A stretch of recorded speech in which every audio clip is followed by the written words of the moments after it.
what it feels like to be yourself is an experiential feeling of the relief and the absence of what's there when you are identified with your body and with the idea that you're a person. The absence of that, right? And one of the things that happens with meditation for people who practice consistently over a long period of time, you don't necessarily notice the difference because it's a gradual awakening, right? And so it's very often the case that somebody will say to you, you're different than you used to be, and you didn't know. You didn't notice because it's a gradual awakening. And you soften, you get quieter, you move more consciously, you notice more about what's going on, you're kinder. That's just what happens because you're getting access to reality. That's just what happens because you're getting access to the experience of your true nature. And when that starts to get expressed, that's what's being expressed. Compassion, kindness, softness, right? Dancing with reality. Life becomes a dance instead of a conflict, right? That things begin to smooth out, right? Things begin to smooth out. You begin to experience the possibility that you don't have to fight. You begin to experience the possibility that you can ride the horse in the direction it's already going. That's one of the ways my teacher talked about it. It's much easier, he said, to ride the horse in the direction it's already going. In other words, what he was saying is it's much easier to move with life, right? To move with life the way life is moving. When you're dancing with it, when you're moving with it, it's a lot easier, right? To be present and to experience what's actually going on. And the only way we get into trouble as far as resisting it or getting into conflict is through thinking, There's a fear that will arise in the mind as you go through this process of practicing and learning. And the fear will be, watch out, right? Because you may end up crazy, right? You may end up not knowing who you are if you don't think you're your personality. Then what, right? Or like Brian just shared, that you might be dumb as a rock, right? Because you lose contact with your ability to think. Not only is there nothing to lose, right? But there's everything to gain. When you wake up and you experience enlightenment, when you wake up and you experience the truth, when you wake up and you experience who you are, nothing is lost, everything is gained. Nothing is lost, everything is gained. So the other thing is that I highly recommend that you practice in the Zen tradition. They use walking meditation in conjunction with sitting meditation, right?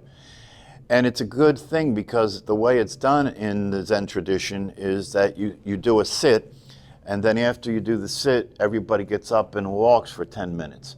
And that's not just an opportunity to practice walking meditation, right? But it's also an opportunity for you to get up and move around and get the energy circulating, right? Get the blood flowing like that. And then you sit again, right? So that's a good experience, right? To sit, to walk, to sit, to walk like that, right?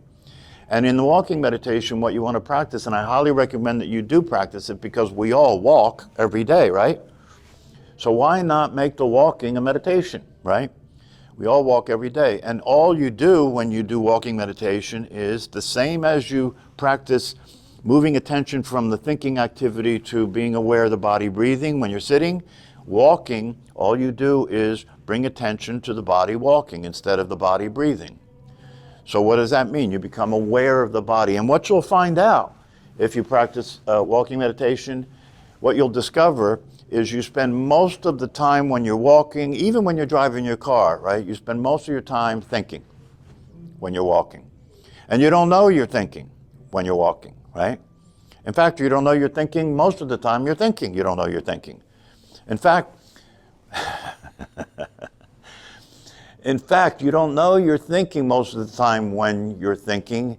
And when you pay attention to thinking, you can come to see that you're not thinking. That's some of the paradoxical realities that we deal with here, right? Most of the time when you're thinking, you don't know you're thinking. If you start knowing you're thinking and paying attention to your thinking, you can discover that you're not thinking. What does that mean? It means that The thoughts that are occurring in your mind are not coming from you. That's all. They're not coming from you. This is part of the teachings, and it's something that I bring up here often. I'm actually surprised that it's not spoken about in as much detail as I think it could be, because I think it's very helpful to notice that you're not the thinker of your thoughts, right? That's possible to see if you pay attention to thinking, as I have said here before, because if you pay attention to thinking, what you will see is that if I ask you what you think, you have to look at the thought that already happened to see what you think. So the evidence speaks for itself. All you have to do is look. All you have to do is look and see what's actually going on and notice what's actually going on, and you'll see that it's not the same as you thought it was. Things are not the same as you think they are. You're not who you think you are. It's not the way you think it is. Right? When you get involved with something more than you were involved with it before, like he just shared, he was involved with nature, right? He had to pay attention to nature because it was part of his job, right? When you get more involved with something that's always been there, but you weren't paying it as much attention, right? You see it more. You actually see it more, right? Everything that appears to you as you go through your day, right? In the ordinary, everyday way that people are, they think they're seeing what's there, right? You miss everything. Yeah, they think they're seeing what's there. Yeah.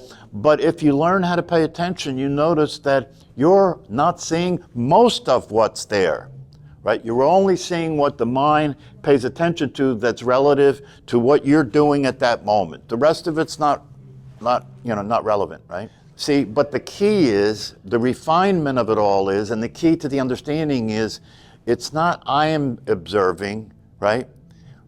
It's awareness is aware of.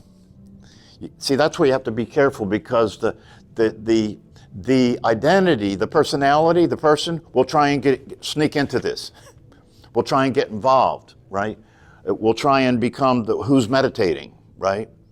And you may not even notice that that's happening. If that happens, right, that's not meditation anymore, right? Because once you identify with and become that which is not real, that can be seen as such when you're meditating, once you become that, right, then that's the end of the meditation. You have been hijacked. You've been hijacked. So what we're talking about here is you're becoming an expert in being a human being. That's what we're talking about here. You know, I mentioned before, distinctions are important. Distinctions make a difference. How many distinctions do you have, right? Distinctions. What I mean by that is that if you go to a dentist, if you look in a person's mouth, you just see teeth and gums, right? Teeth, tongue, and gums. If a dentist looks in a person's mouth, that's not what they see. They see a whole world that's different from that, with tremendous amounts of detail. They can tell you if something looks wrong in the mouth, right? They can tell you if there is an abscess, or, they can dig around and, right? But so we don't have all that. We pay somebody to do that with us, right? In practicing meditation and learning about these things, like the dentist can see the mouth differently and see details and distinctions that we don't see, right?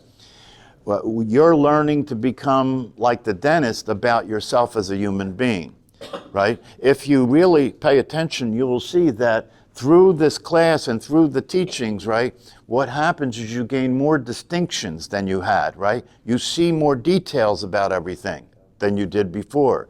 So you're becoming an expert in your own brain, an expert about your own mind, right? An expert about meditation, an expert about consciousness, right?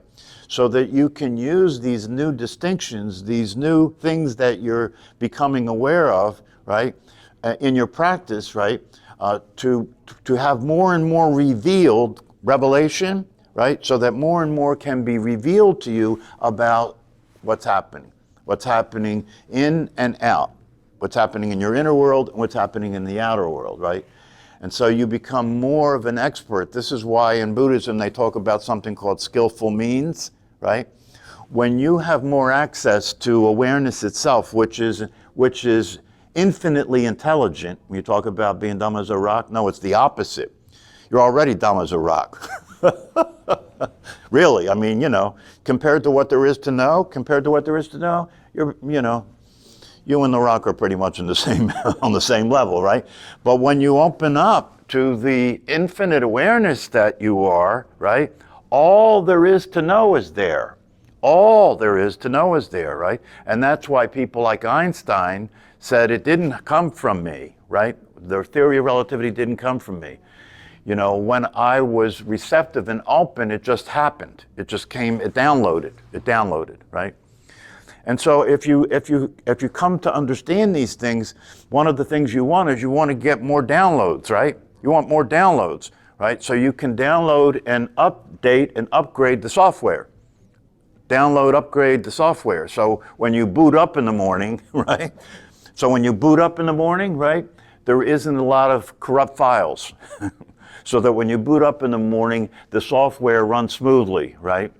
And when you boot up in the morning, the software can get its job done, right? Because software is intended to perform some process or task, right? In order to produce a result, right? So the more effective you become at knowing the territory, knowing the brain and the mind, and understanding how to be open and receptive, right? So that you can get downloads, right?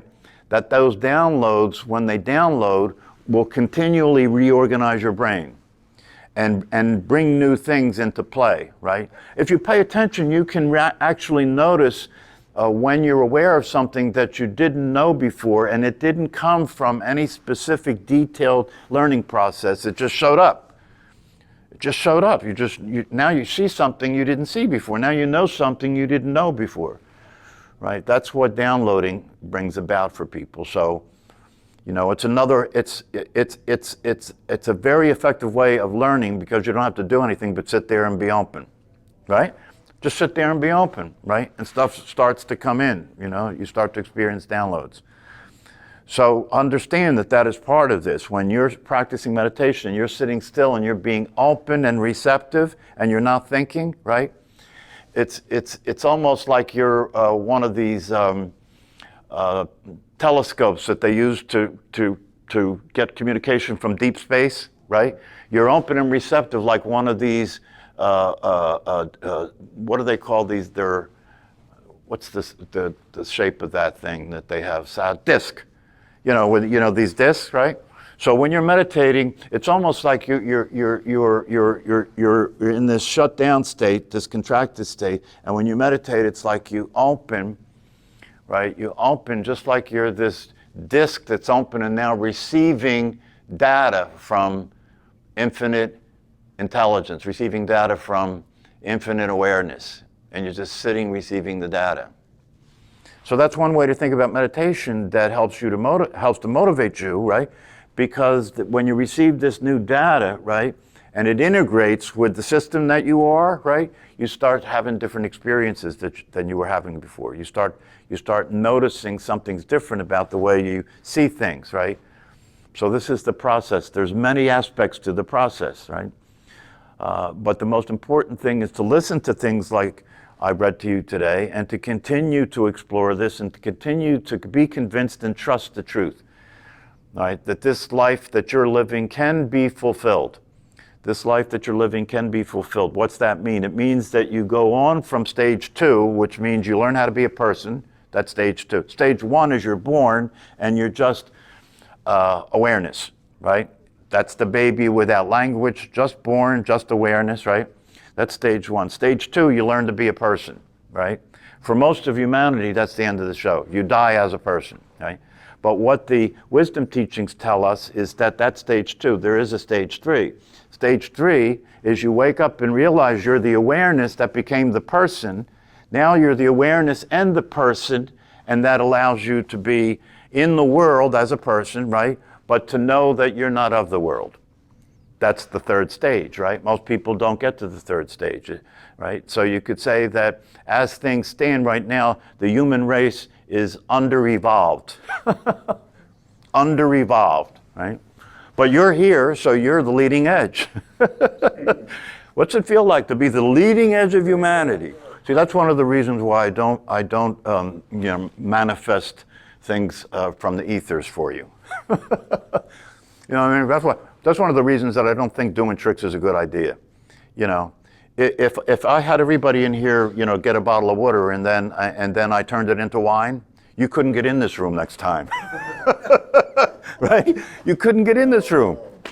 But you see, the problem with that is it really doesn't present things in a way that's practical and useful. Better that you should have to deal with whether or not you're convinced about what the evidence already says than have to have a miracle to buy into this, right? I asked my Zen teacher, how did the Zen practitioners define the word miracle? And he said, everything is a miracle. So instead of needing a miracle to do this, how about just recognizing the miracle's already happened, you're here. The miracle's already happened, you're here. That's the miracle. Nothing can surpass that miracle, can it? No, it's amazing, right?